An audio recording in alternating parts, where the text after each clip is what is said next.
अस्सलाम वालेकुम। आप एक छोटा सा सोशल एक्सपेरिमेंट करें। किसी भी दुकानदार के पास जाएं और उसे बताएं कि मैं ज़रा साइड पे खड़ा होकर ऑब्ज़र्व करना चाहता हूँ, एक तजर्बा है।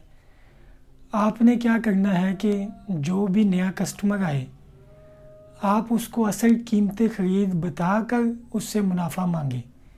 यानी अगर आपके पास एक चीज़ 1000 रुपये की है, कस्टमर आए उसे बताएं, उसे कहें जी हमने ये 1000 रुपये में ख़रीदी है, तो हम इसे आपको 1100 या 1200 में बेचेंगे। तो आप अगर ऐसा करेंगे तो देखेंगे कि कोई भी ग्राहक ऐसा नहीं आएगा। शायद कोई ऐसा ग्राहक हो जो इस बात पर यकीन करे और वाकई ही में चीज़ की कीमतें ख़रीद जानकर मुनाफा देने पे तैयार हो जाए। ऐसा क्यों है? इससे यह साबित हुआ कि कोई भी शख्स दुकानदार को मुनाफा देने को तैयार नहीं। उसकी दो वजूहात हो सकती हैं। या तो वो दुकानदार की बात पे यकीन नहीं कर रहा, फ़र्ज़ करें वो किसी तरीके से यकीन दिला भी दे, उसको अपने बिल वगैरह दिखा दे या और किसी भी शौक़ से उसको यकीन दिला दे कि ये मैंने वाकई 1000 में ख़रीदी है, तब भी वो मुनाफा नहीं देगा। वो कहेगा जी मुनाफा किसी और से ले लेना। तो कोई ऐसा भी होता है जिसको हम बगैर मुनाफे के भी फ़रोख्त कर देनी चाहिए। गरज के वो मुख्तलिफ़ हीलों बहानों से पूरी कोशिश करेगा कि ये चीज़ मुझे बल्कि असल कीमत ख़रीद से भी कम में मिल जाए,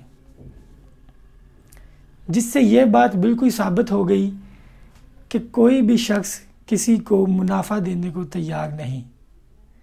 अब आप एक दूसरा तजर्बा करें।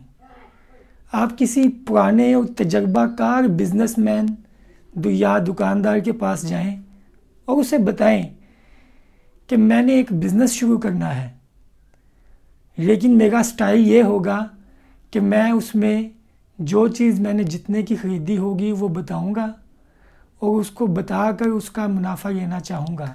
तो क्या मेरा बिज़नेस कामयाब हो जाएगा? तो वो पहले तो शायद आपकी अकल पे हंसेगा, फिर आपको बताएगा कि ऐसा बिल्कुल नहीं हो सकता, कि अगर आपने इस तरीके से बिज़नेस किया तो आपका बिज़नेस बिल्कुल ख़राब हो जाएगा। आप दुकानदारी बिल्कुल नहीं कर सकेंगे, क्योंकि हम इस मुआशरे में रह रहे हैं जो किसी को उसका मुनाफा, उसका हक़ देने को तैयार नहीं। इन दो बातों से ये बात साबित हुई कि हम लोग किसी को उसका जायज़ मुनाफा, उसका हक़ देने को तैयार नहीं। हमारे इस रवैये से आगे क्या हुआ, उसका आउटपुट क्या निकला? जब हम किसी को उसका हक़ नहीं देंगे तो वो क्या करेगा? फिर दुकानदारों ने झूठ का रास्ता अपनाया। उन्होंने झूठ बोलकर चीज़ें बेचना शुरू की।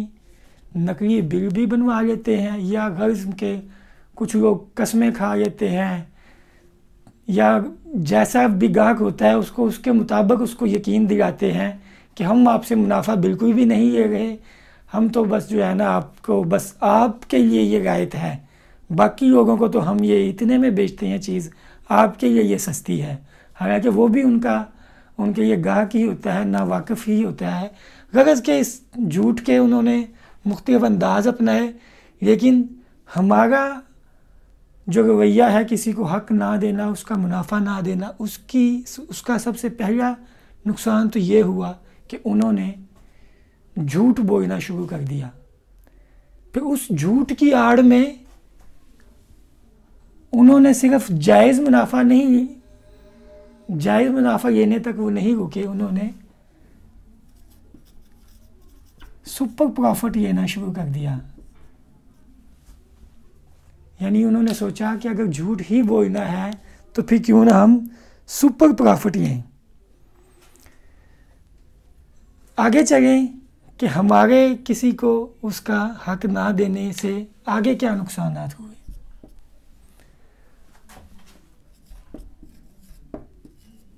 काबिल लोग अब्रॉड चले जाते हैं जब वो देखते हैं कि हमें हमारी मेहनत या काबिलियत का जो हम हकदार हैं जितना उसके आउटपुट के, वो हमें इस कंट्री से नहीं मिल रहा, तो वो फिर अदर कंट्रीज़ में जाकर खिदमत सर अंजाम देते हैं, जिससे ये नुकसान होता है कि वो एक्सपर्ट्स जिन्होंने इस मुल्क की मईशत को स्ट्रॉन्ग करना था वो यहाँ से चले गए। खैर, ये इस बात की वजह से हम जैसे जैसे इस पर गौर करें तो हमारी मईशत को बहुत ज़्यादा नुकसान होता है कि जिन लोगों ने मुल्क की तरक्की में अपना हिस्सा डालना था वो लोग बाहर जाकर उसका अपनी कोशिश का, अपनी काबिलियत का आउटपुट वसूल करते हैं। गरज के ये अगर हम इसको आगे देखते जाएं तो इसके पॉइंट्स बढ़ते जाएंगे। बहुत सी स्टडीज़ ऐसी हैं कि जिनका यहाँ पर कोई स्कोप नहीं रह गया। बहुत से स्टडीज़ हैं, फ़नून हैं, वो फिर क्या करते हैं, वो चले ही बाहर जाते हैं। जैसे आर्ट है, हमारे यहाँ कैलीग्राफी का स्कोप नहीं, आर्ट में इतनी बेशुमार जिद्दत आ गई है, वैरायटी आ गई है, उनका कोई स्कोप नहीं रहा। और भी बहुत सी स्टडीज़ हैं जिनका यहाँ पर स्कोप ना होने की वजह से वो स्टडीज़ भी यहाँ नहीं है और उनका आउटपुट भी यहाँ पर नहीं है। आगे चलते जाएं तो ये बेशुमार फहरिस्त बनती जाएगी। जैसे जैसे हम इस पे गौर करते जाएंगे तो आप देखेंगे कि हमारा एक हक ना देने का जो रवैया है उसकी वजह से माशरे में कितना बिगाड़ पैदा होता जा रहा है। इस पे आप सोचते जाएं, ये बढ़ता जाएगा। लेकिन मैं बात को मुख्तसर करना चाहता हूँ कि हमारे हक ना देने की वजह से जो नुकसानात हुए, अगर उसको एक लफ्ज़ों में, एक फ़िक्रे में समेटूं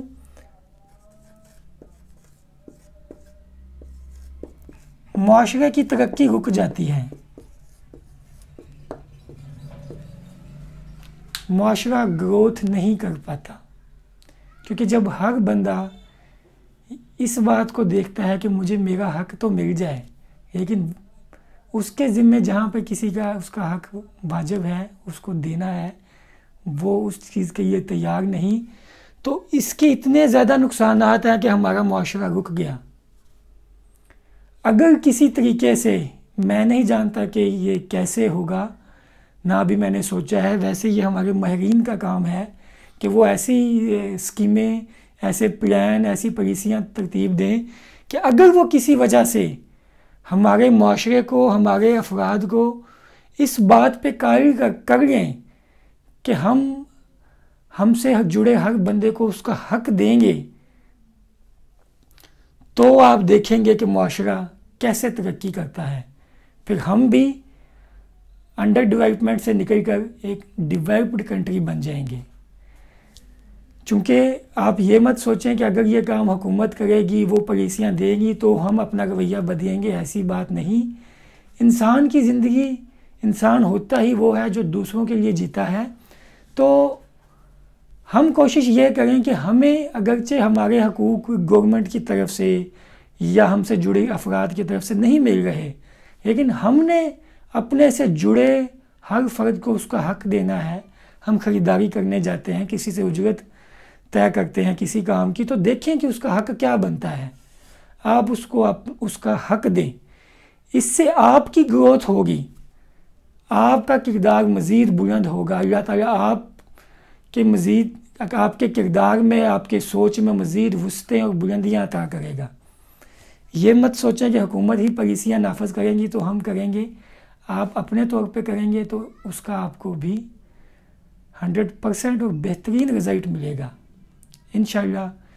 आप इस बात पे अमल करें, इस पे सोचें और आप अपनी ज़िंदगी को देखें कि जैसे जैसे हम इस ज़िंदगी में सर्वाइव करते हैं, हमें अपनी रोज़मर्रा लाइफ से जिन लोगों से भी मिलना पड़ता है तो हम उनको हक दें उनका। जब आप हक देंगे तो उसका आपको भी इंशाअल्लाह फ़ायदा होगा। अल्लाह हाफिज़।